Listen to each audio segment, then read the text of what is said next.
This man is one of the worst serial killers in US history, and a lot of people don't know about him. This is the story of David Parker Ray, also known as the Toy Box Killer. He's also responsible for one of the most disturbing audio recordings in history, and we'll talk more about that later. Reminder that I tell a lot of dark true crime stories on this channel, so viewer discretion is advised, but follow along if you want to hear more. So this is David Parker Ray. He was born November 6th, 1939. He was raised by his grandfather in a cruel, often strict household. His father was horrible. His father's presence was sporadic during his childhood, but when he was there, he was usually violent and drunk.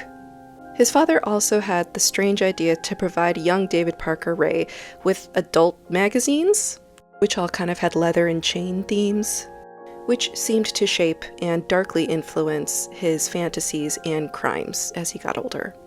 Apparently he was very shy and had a hard time talking to girls, so he was bullied relentlessly for it, and his troubled childhood carried into his adult years. He was married and divorced 4 times, had 2 children, and was really incapable of maintaining a steady relationship with anyone. He was also part of the US Army briefly and worked as a mechanic, but he was honorably discharged. Well, let's talk about his nickname, which is the Toy Box Killer. And these are not Fisher-Price toys we're talking about. David Parker Ray was a sadist, and he took quite a bit of pleasure in the mistreatment and violence towards women. He put $100,000 into this semi-truck trailer to trick it out into a torture chamber that he nicknamed the Toy Box. His modus operandi would be to abduct 4 to 5 women a year. He would often target women of the evening and runaways, and he would hold them captive in this trailer for 2 to 3 months at a time. And during this period, these women were subject to abject terror and torture at the hands of this man. And he'd often use surgical instruments. Sometimes he would involve his friends, his wife, or even his dog. Then he would dose his victims with barbiturates in an attempt to erase their memory of what had happened, and leave them on the side of the road if he hadn't already taken their life. The amount of victims that he had remains unclear, but he had a criminal career that spanned 5 decades. And investigators believe that he assaulted or unalived at least 60 people. But they haven't been able to locate any remains, and he refused to release that information. By the end of his criminal career, he was using his girlfriend and his daughter to help lure victims in. His girlfriend's name was Cindy Hendy, who is actually on the run from the police for grand theft and drug charges. But they bonded over their shared affinity for violence. So let's talk about one of the most disturbing audio recordings in history that this man made. Serial killer David Parker Ray would use his daughter or his girlfriend to lure female victims into his trailer that he nicknamed the Toy Box. And he'd dose them so they passed out. And when they regained consciousness, they were played a tape. The trailer had about $100,000 worth of, torture devices in it. But the tape was really just a method of psychological torture. The recording is his voice, and he's telling women what to expect, how to behave, and all of the terrible things that are going to happen to him over the next however many days, weeks, months they were going to be there.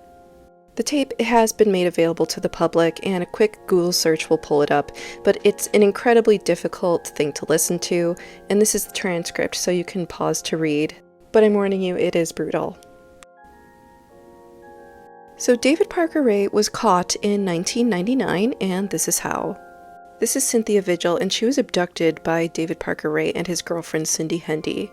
And she was taken to the trailer and tortured. And after 3 days of captivity, she was actually able to escape. She had waited until David Parker Ray went to work. Then she unlocked her chains because he left the keys on a nearby table. Then she hit his girlfriend, who was supervising her, over the head with a lamp.